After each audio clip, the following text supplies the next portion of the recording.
You've probably seen the experiment before, even if you don't know its name. A rat, alone in a cage, two water bottles. One is plain water, the other is laced with morphine or cocaine. The rat tries the drugged water once, then again. Within days, it ignores the plain water completely. It presses the lever obsessively, sometimes until it stops eating, stops sleeping, and dies with the drug still in its system. For decades, this image was treated as proof. Proof that addiction is a chemical trap. Proof that certain substances hijack the brain so completely that willpower becomes irrelevant. Proof that if you introduce the right drug to any brain, biology takes over and the outcome is inevitable. It shaped how governments built drug policy. It shaped how doctors talked to patients. It shaped an entire generation's understanding of addiction as something a chemical does to you rather than something that happens to a person in a specific set of circumstances. There was just one problem. Nobody had tested what happened if the rat wasn't alone. In the mid-1970s, a psychologist at Simon Fraser University in Canada named Bruce Alexander started noticing something that didn't sit right.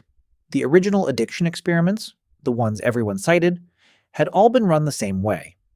A single rat, a small metal cage, no other rats, no toys, no space to move, nothing to do except sit, wait, and press a lever. Alexander began asking a question that sounds almost too simple.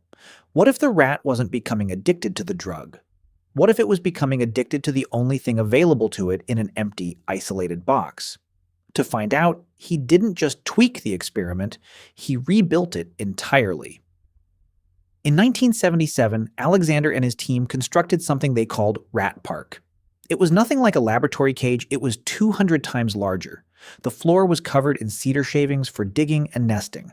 There were platforms to climb, tunnels to explore, and enough space for rats to run, play, and hide from each other if they wanted to. Most importantly, it wasn't just one rat. It was a colony.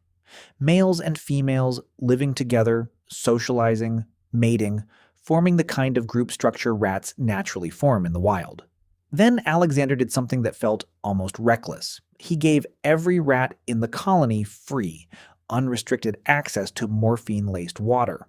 Not once, not as a controlled dose. All the time sitting right there next to the plain water, exactly like the original experiments.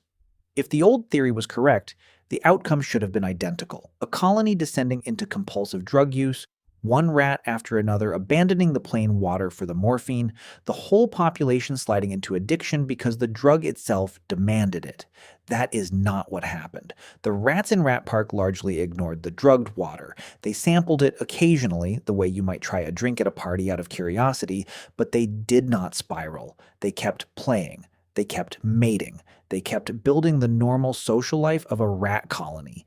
Even the rats that had been previously isolated and made dependent on morphine, when moved into Rat Park, sharply reduced their intake once they had a life worth living inside the cage. The isolated rats, the ones still living alone in bare metal boxes, kept consuming the drug at levels many times higher. Some of Alexander's data suggested certain isolated rats were taking in nearly 20 times more morphine than their counterparts in the colony.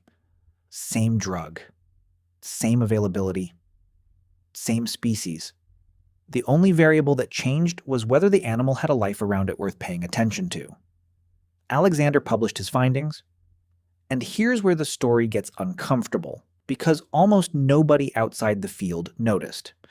The isolated rat experiments had already become cultural shorthand, repeated in classrooms, cited in policy debates, referenced in anti-drug campaigns for years.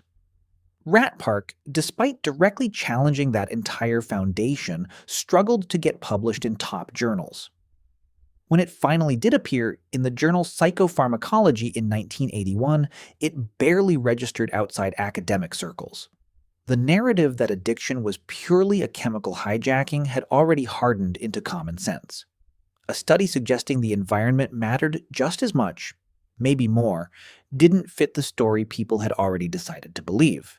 It would take decades and a resurgence of interest from researchers and journalists revisiting the data before Rat Park started circulating widely again. And when it did, the implications reached far beyond rodents. Because if isolation and lack of stimulation could drive an animal toward compulsive drug use even when a fulfilling alternative sat right next to it, then the human parallels were hard to ignore. Studies on Vietnam veterans found something eerily similar. Large numbers of soldiers used heroin heavily during the war, embedded in an environment of extreme stress and isolation from the lives they'd left behind. And yet, when those same soldiers returned home to jobs, families, and communities, the overwhelming majority simply stopped. Without treatment, without struggle, in a way the old chemical hijacking model couldn't fully explain. Alexander's conclusion was not that drugs are harmless. It was something more unsettling for anyone looking for a simple villain. He argued that addiction isn't primarily a property of a chemical acting on a brain. It's often a response to a person's environment, a substitute for connection, purpose, and belonging when those things are missing. Take away the cage, give the animal a life worth living, and the drug loses much of its grip. It's the same conclusion from a completely different direction as the one hiding inside another famous experiment. Give a living thing everything except meaning, everything except a role, everything except connection to others like it, and something breaks that no amount of food, water, or chemical comfort can fix. Rat Park never fully replaced the old story in the public imagination. The image of the lone rat, obsessively pressing its lever until it dies, is still the one most people picture when they think about addiction. It's simpler. It's more dramatic. It fits neatly into a single sentence. But the rats in the colony tell a quieter, more complicated story. One where the drug was never the whole explanation. One where the cage mattered just as much as what was inside it. And that raises a question worth sitting with long after the video ends. How many of the things we've decided are simply the nature of a substance, a person, or a problem are actually the nature of the box we've been observing them in?